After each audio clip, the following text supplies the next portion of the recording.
can actually just go ahead and pop them out. So that way you're not having to actually flip the whole tray over, try to get them all out, and sometimes, you know. Yeah. And I have non-stick spray. This is flour based. So as we're putting it into the molds here, you're not having to worry about, you pour that in. And this is the third time that cake flour has been inspected. All those big clumps. Don't get in again.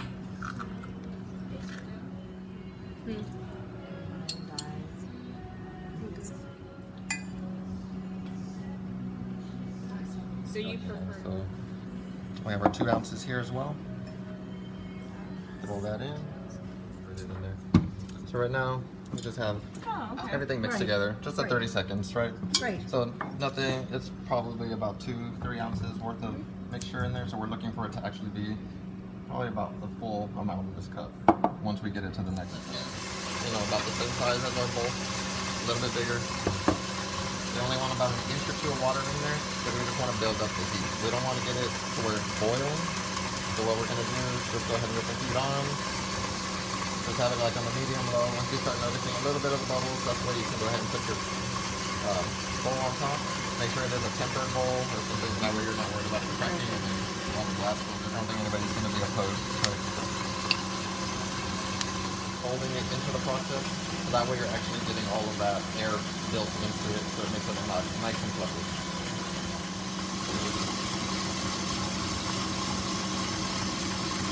Of course, it's not going to show you on the recipe card. It's not going to say, "Oh, this will make it a lot easier for you to go ahead and, you know, get everything incorporated," as opposed to, you know, it's kind of assuming that you already know these kind of things. I'm going to go ahead and hit each crevice.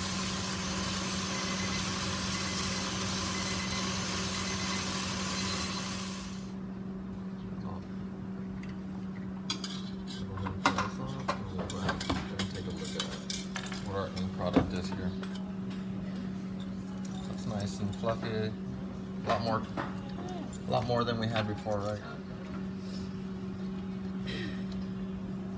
So we quadrupled it in bulk and it's very thick, so you'll notice that, you know, if I move it like that, it just takes it's a little bit thicker. Then we're gonna go ahead and carefully fold the flour mixture and then the softened butter into the egg mixture, and then we're just gonna go ahead and spoon it into our molds. So we're just going to go ahead and do little by little. So maybe about 1/3 at a time. Just make sure you throw it in. And all we're trying to do is just make sure you just want to go under, pull it to the top. Under, pull it to the top, but constantly turning the bowl as well. So we're just kind of moving everything.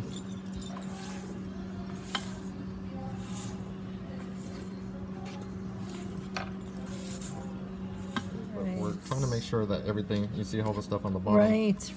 You don't, yeah. You know when it's Folding to the top. Got it. Swirling around and bringing it to the top. Got it. It's not like you're not going to melt into the whole batter, so that way you have that nice creaminess coming through. That piece in there, you're going to have that big chunk, you're trying to break it down. Like, you know, melted butter won't be melted. Right, because you're getting a lot from the orange. Okay. Not to say you can't substitute it for, like, you know, vanilla, whatever kind of flavor that you're actually looking for It's would. about a tablespoon. Yeah. Right. Enough just too small. Or do 6 with Get our pan in here. and then, you know, half of that. Here's a double boiler as well. If you don't have one, you can do it like this, or if you want to use it in the microwave as well. Actually breaking down. A lot of times what I'll do is I'll pull the chocolate to the sides and then let it kind of fall back down into it, as opposed to it just all sitting in a puddle right there, because then it just takes that much longer to go ahead and make sure that it does melt down.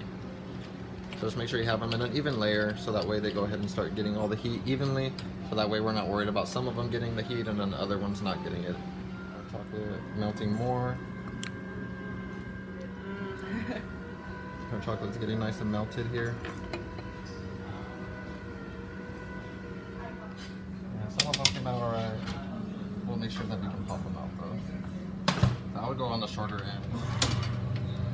If you have oven mitts, you can use the oven mitts, but otherwise, you gotta get that flipped.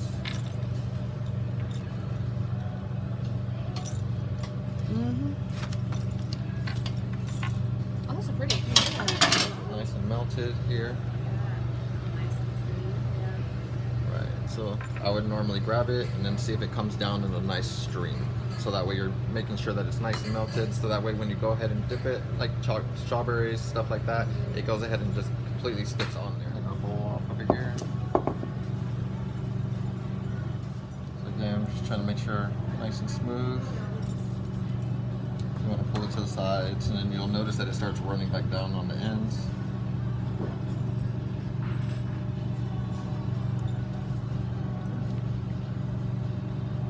We'll push it back towards the middle, so that way we have a good amount to go ahead and dip. Make sure we dip in it. Normally you don't need too much, just get very, very little.